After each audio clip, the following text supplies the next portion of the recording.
All right, so obvious climate change genius, Ben Shapiro, who's obviously very well educated on the topic. He knows everything, and most importantly, he always puts facts over feelings. That's the thing to always remember about this.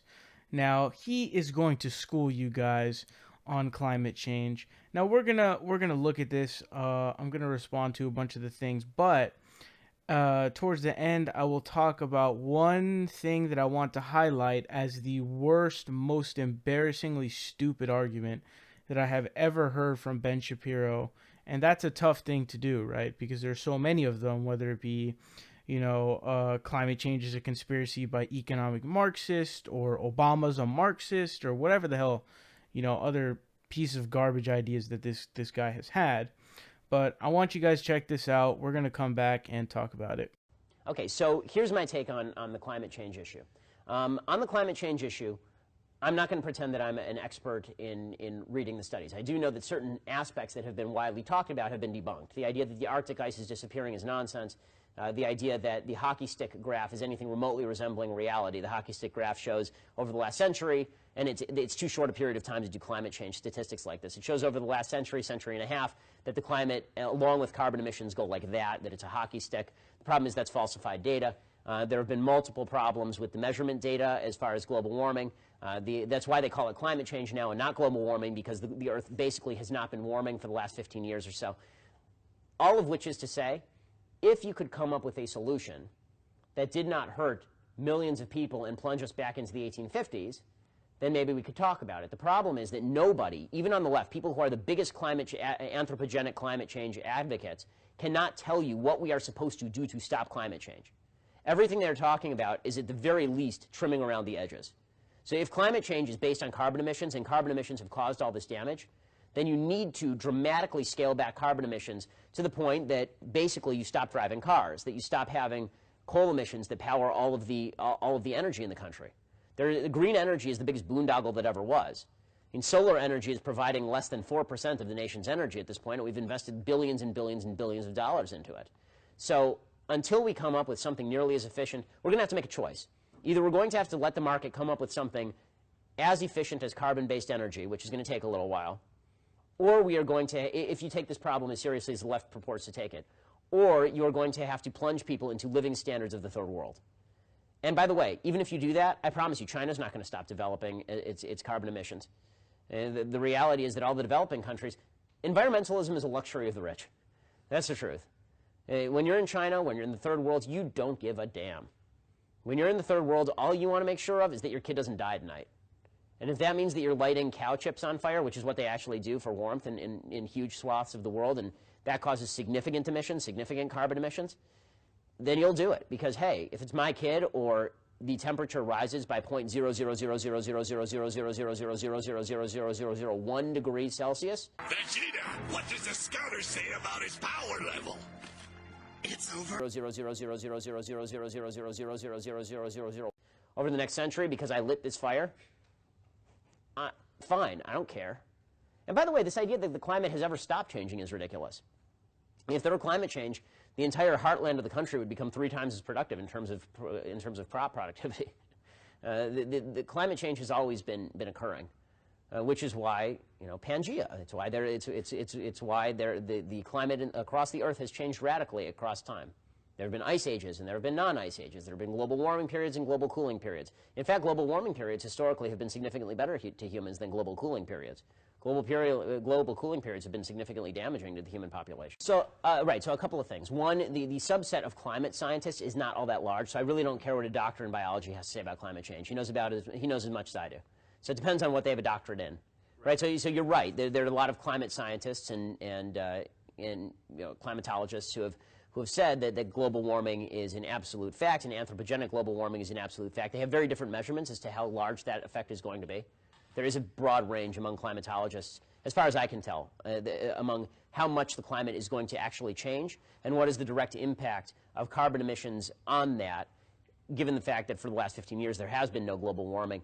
The single largest study of global warming that was done in Britain, it turned out a lot of the data was actually kind of falsified. So I'm not saying that it's not happening. It may be happening. You know, I'm happy to say that it may be happening. I might even be happy to say that it's probably happening. But again, unless you have a solution to the problem that does not involve killing off millions of human beings, no. No, but this is I agree. But the problem is that if you're going to make, this is another issue where the demonization is significantly more important to the left than actually solving the problem. Right? So everything that the left says about climate change is basically, you're a climate change denier, therefore you're a fool. Right? As opposed to, okay, maybe you're wrong about climate change denial, but here's the solution that you're ignoring. Where's the solution that's being ignored? Right? I'm sorry, it's not Holocaust denial. The use of the language denier is pretty ridiculous on its face, considering that 30 years ago they were claiming there was going to be a grand ice age that was going to freeze us all to death. So, you know, I'm willing to wait for the evidence to come in, especially given the fact that we don't have a good solution for it at this point.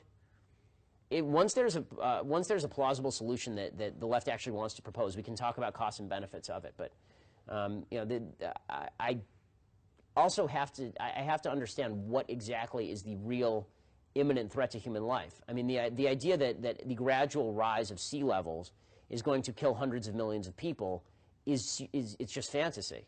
It's just fantasy. It's not going to kill. They act like the day after tomorrow is how global warming is going to be. Right? Like the giant wave is going to sweep in, and then the next morning it will freeze, and all of New York will be under ice, and Dennis Quaid and Jake Gyllenhaal will be trying to fight their way through it. That's not how global warming is going to happen.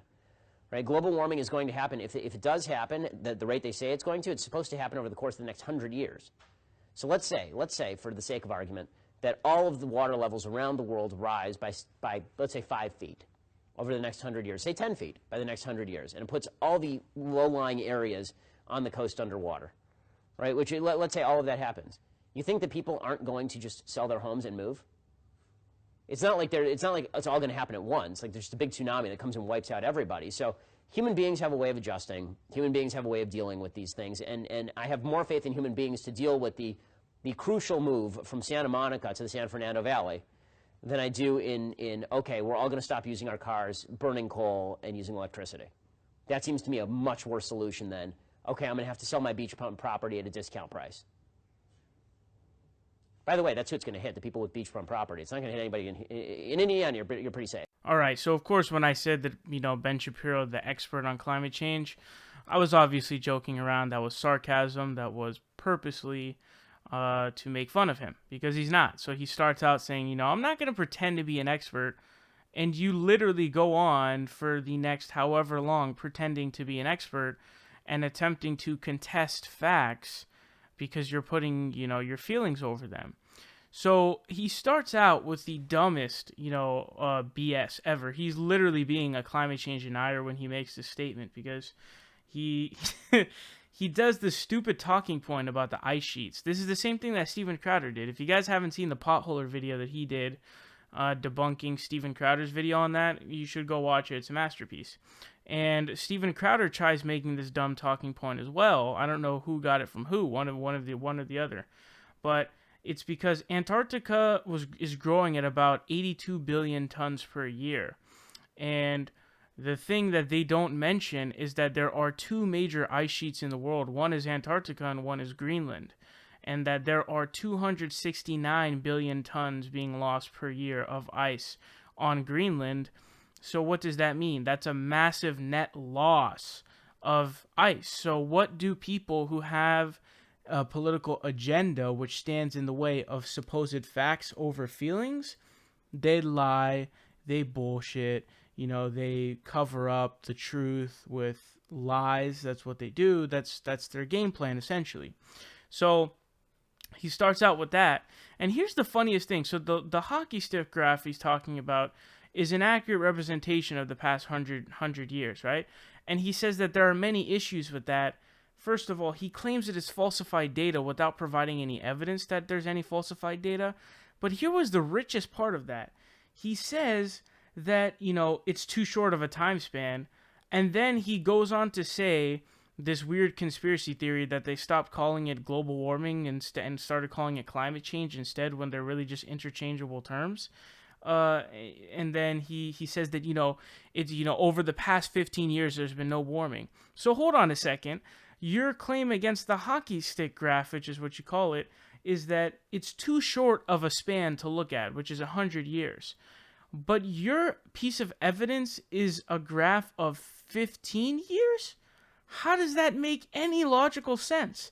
You criticize one graph for being only 100 years, but then yours is 15? That's what? That's insane. That's in the 15 is barely a fraction of 100.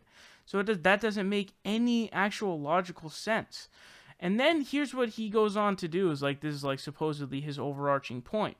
His supposed overarching point is that despite, as you just saw, contesting all of the scientific facts and all of the actual scientific data, instead of actually accepting them and then starting to talk about the solution, he's trying to present this as, oh, I agree, I think it's possible, I'll give you that, but what are the solutions though?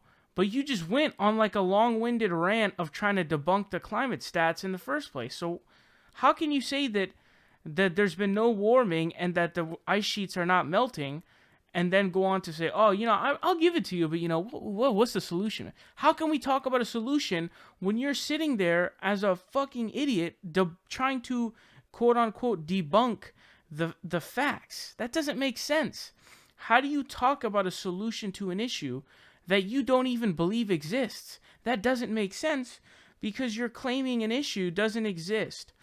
So how can we talk about a solution when you aren't even acknowledging the issue at hand? It doesn't make sense. So what he's trying to do is he's trying to avoid people calling him a climate change denier, because climate change is facts. It's based on facts, scientific evidence, the scientific method. And so that puts his BS facts over feelings garbage in the trash bin real quick. So that's what he's trying to do. And he's trying to save face, if you will. And he also throws in that it was like predicted that there would be like a ice age or something. The scientific community at the time was very overwhelming, stating that there was going to be a rise in global temperatures because of the carbon emissions from all the cars that we were driving. That is what the scientific community stated. So I don't even know who the fuck he's talking about. But, and also, actually, before I get to the worst argument that Ben Shapiro's ever made, the most embarrassing one, I want to say that he says 100 years as if that's like a long time. Like, how is that long? In the actual legitimate, global span, when you look at that, that's nothing. 100 years? You're talking about, I forget how old Ben Shapiro is. He's probably like 35 or something like that, somewhere around there. That's like 100 years. You're talking about, like, let's say he lives to like 80, right? You've got like, 45 years. You got 45 years.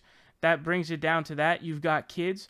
So basically what it means is you may not be living then, but your own kids will be living then. You know what I mean? So it's like 100 years isn't actually that long. So I don't understand why he says it as if it's like, oh my God, it's like an eternity. 100 years isn't that fucking long. That's like your children will be living in 100 years.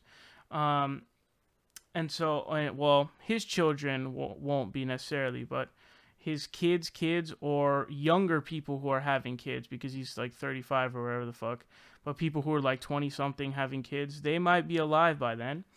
But here's the most embarrassing argument that I've ever heard from Ben Shapiro. He literally says that people will sell their homes and move. How are you going to sell an underwater home? What? That doesn't make any sense. How are you going to sell homes that are underwater? You're just going to put up a for sale sign on a home that's underwater and people are going to be lining up to buy it? And dude, if the sea levels rise 10 feet, that's going to neuter the nation. There are going to be so many huge cities that are going to be completely leveled. Completely leveled. There's actually stats on this from studies. Here's one of the enhanced analysis from Climate Central.